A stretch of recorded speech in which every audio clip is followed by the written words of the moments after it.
Black History Month, the most wonderful time of the year. I, of course, am sort of an expert in this kind of stuff, Black history. So I posted an Instagram reel, I think I put it on Twitter too yesterday, discussing the Rosa Parks story because I wanted to illuminate people as to really what happened there. And it's gotten some mixed reactions. A lot of people are very, maybe they're more receptive to it. Some people are like angry at me for literally no reason. So I'm going to play the clip and I'm going to talk a little bit about it. And then the viewer can decide his own experience. You can let me know what you think. So yeah, play the clip.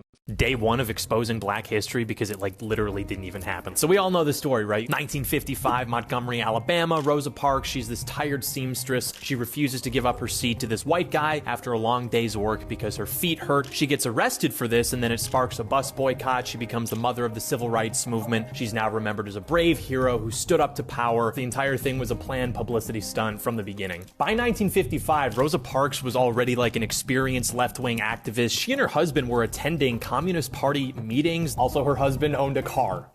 So this is not even the first time this happened. Black people were getting arrested for this stuff, but the NAACP and the activists ignored them, and Rosa Parks was specifically selected as the perfect subject for this agenda. She was polite, she was employed, she was married, she was seen as somebody who would be sympathetic to white people. And actually, the Rosa Parks incident itself was actually a reproduction of a prior incident where they planned to make a different woman into this kind of figurehead, but then they found out that she got pregnant out of wedlock, and so they had to sub her out for old Rosa. What's funny too is that she actually had to ride around on a few different buses before this happened, since the rules weren't really meant for women. They weren't really enforced on female passengers. Also, she wasn't even exhausted. She admitted in her autobiography that she refused the seat not because she was physically tired, but because she was tired of giving in to injustice. But that wasn't her first run-in with that bus driver either. James F. Blake, in 1943, Blake kicked her off the bus entirely, yet that incident got zero attention from the activists because she hadn't been chosen yet by the activists to play this role. Here's the kicker though, Montgomery lost segregated buses, but it didn't actually require black people to give up seats to white people if no other seats were available. Rosa Parks was sitting in the middle section, and she wasn't asked to move until more passengers started boarding. Basically, you had a white section, a middle section, and a black section, and the driver was trying to move the sign to expand the white section of the bus into some of the middle seats since there were a bunch of white people about to get on the bus. And so we asked Rosa Parks and a few black guys if they would move from the middle section into the black section, since it would literally be illegal for him to tell the white passengers to go sit in the black section. So the guys were like, all right, yeah, whatever. But she went along with her plan, and so she was arrested because she wasn't listening to the bus driver. But she did not stop there at buses. She supported Malcolm X and the Nation of Islam, the whole kill white police officers guys. She marched in Farrakhan's Million Man March in 1995. She backed the Black Power movement, defended black rioters in the Detroit riots in 1967. She endorsed domestic terrorist groups like the Black Panthers, also the kill white police officers guys, the Black Liberation Army, Weather Underground, the bomb and kill white people guys. Nobody knows about the history of left-wing terrorism, dude. This stuff was all going on. Despite all of that, though, she still spoke at the 1988 Democratic National Convention, hailed as a hero. Rosa Parks was a calculating revolutionary whose actions were part of this broader left-wing conspiracy, but the myth that we're all taught is designed to hide this and the radicalism that created it so that we're taught,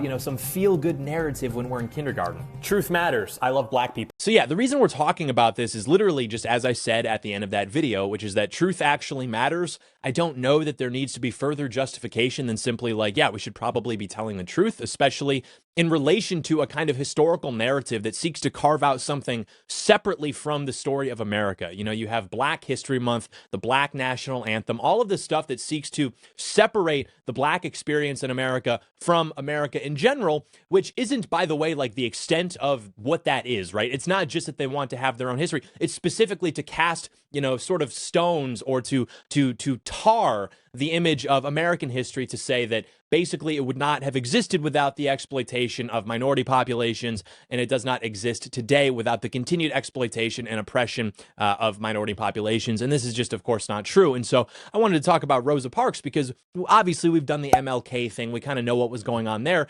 Fewer people know about the Rosa Parks thing. Now you do. And the first time I heard about that, I literally couldn't even believe what I was hearing because it's like, yeah, not only was it a staged publicity stunt, but as I mentioned in the video, it wasn't that what she was doing was illegal, where she's like, sitting in a section of the bus and she was required by law to give up her seat to white passengers. That wasn't the law. The law stated that there were white sections of the bus, there were black sections of the bus, and then in the middle was this neutral section for spillover, if you will. So what happened was she was sitting in that middle section. And again, this was planned the whole time.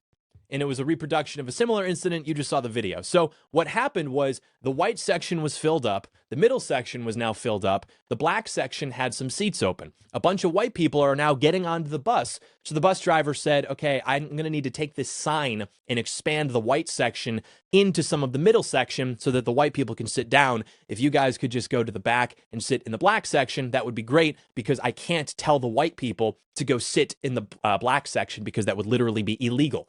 And so I'm going to need to do this. And so the black guys were like, okay, fine. Yeah, sure. So they get up, they go move. Rosa Parks went along with her plan. She said, no, I'm not moving.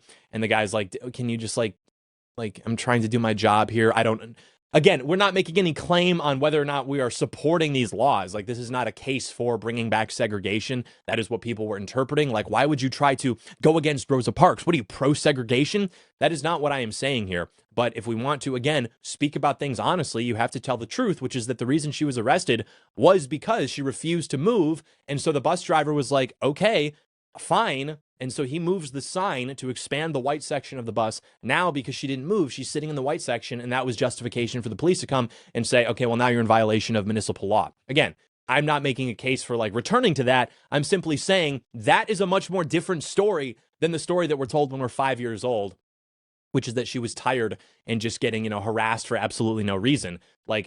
Again, the guy is doing his job. We can disagree with that. We can say that that shouldn't be the case. And we can also acknowledge that staged communist agitation, which is meant to completely usurp American law and institute state enforced equality in communism, which is why she was a communist and her husband was a communist and all of the people in their orbit were communists. Everybody knows this. Look at the fruits of the civil rights movement. It has been exactly that. Enforced equality, DEI, affirmative action.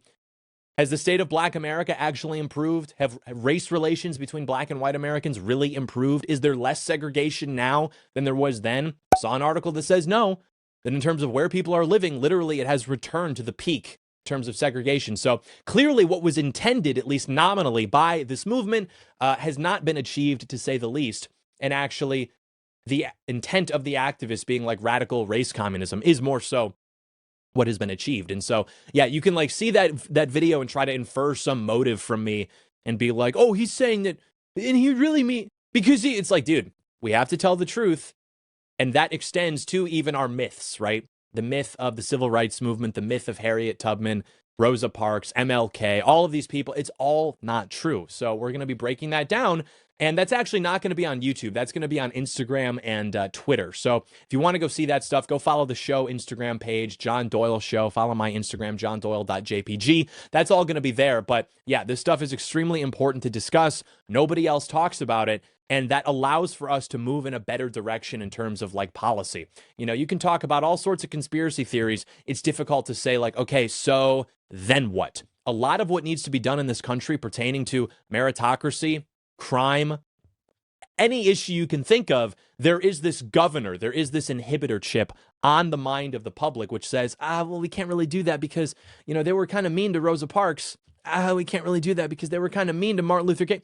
Well, you need to dispel with that. You need to get rid of that narrative in the mind of the public. You need to give people permission to do what they know needs to be done without having to feel guilty about it.